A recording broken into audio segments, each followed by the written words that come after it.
Hey, fellow parent. Today I'm going to get into the three main things you need to avoid when you're headed into an IEP or a 504 meeting. I'm Kyle. I'm a longtime special educator turned education professor, but my most important job is being a dad of three kids who all have their own unique challenges and all have their own plans that we've worked with the school to put in place. And because of it, they've been successful.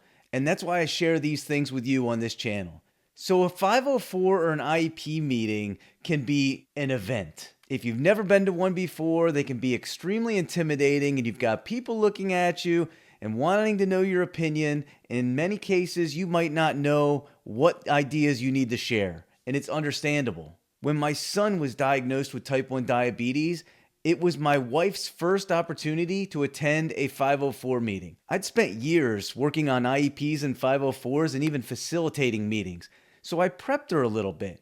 And when the meeting went, I thought it went okay, but it turns out afterwards, when I asked her, she broke down in tears. She said, "I don't know what happened in there. They were using all this educational jargon. We signed a document, and I don't even know if that was right for our son."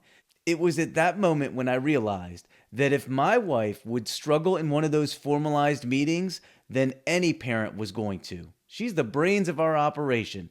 She's got a master's degree. She's a former scientist turned nonprofit coordinator. So if she was going to struggle, anybody would. And so I'm going to share with you right now the three things that you need to avoid when you're heading into these meetings so that you don't end up like my wife did and feeling overwhelmed. Because in the end, we want you to work with the school-based team to come out with the plan that is right for your child so it can make a difference, it can make an impact, and target the areas that they need to improve on. Tip number one is don't go in blind. In other words, don't go in without doing at least a little bit of backfill and gather some knowledge of what you think your child would benefit from in their 504 IEP plan. What that really means is you want to have an idea of what accommodations might help your child or supports might help your child. So if you do a little bit of research on your end, identify the areas that your child needs to focus on for improvement, and then you can do some searching. You can find plenty of ideas, but be careful. Don't just pick any old idea. You want the accommodations or the supports that are going to be right for your individual child and their individual brain. So whether you're doing a Google search to find accommodations and supports, or you're going on to AI and getting it from ChatGPT, make sure you're thinking about some of the ideas that would work for your child. And again, take them in with you. Don't go in blind. You want a pro tip? Here you go. Send in those ideas weeks in advance of that meeting. And then when the school-based team is preparing the document, the draft document, they might be able to already include some of those ideas. Tip number two is avoid complacency. Are you saying don't just sit there and soak up all their information? Soak up all the information you want. What I'm saying, though, is you want to be engaged. You want to be a part of that team. You see, your child and you're the experts of them and their internal brain.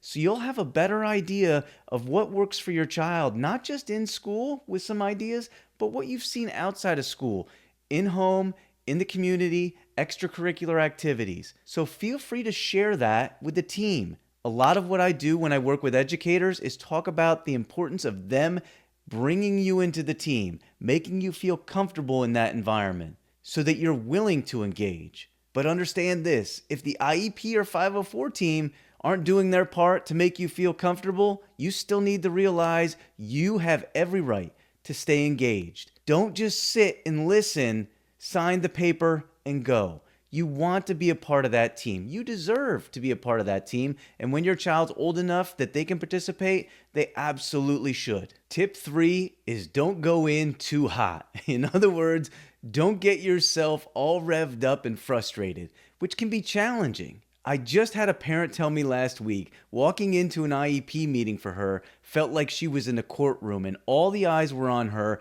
and everybody was just waiting for her to say something.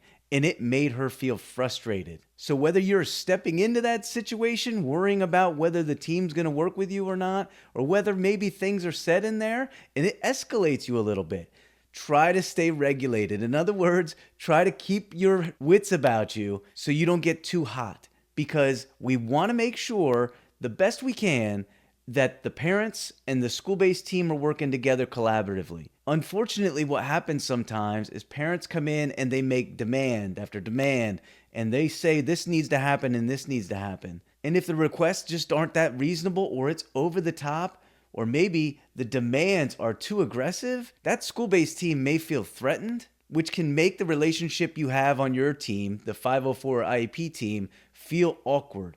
And what we want, though, is everybody to leave that meeting feeling good about what you put together so that your child can get the supports and the accommodations that they need. Speaking of accommodations and supports, you can check down in the description and in the comments for your free accommodations organizer. So before you go into this meeting, you can go in, identify the target areas your child needs to work on, figure out some things that would work for them, and put them on that accommodations organizer. That's free for you. And I'll throw one last pro tip in. Please feel free to ask questions. You have every right, just like you have every right to engage and be a part of that meeting, you have every right to ask questions. If there's jargon that's being tossed around, educational jargon, and you don't understand it, ask. If you get confused about some things that are being said, ask. Hopefully the school-based team is willing to work with you and give you the information you need, because the last thing we want is for you to walk away and not really understand the document or understand what's going to happen with your child when they implement these accommodations. Because this next step will be even more important than the meeting. It's the actual implementation of the accommodations.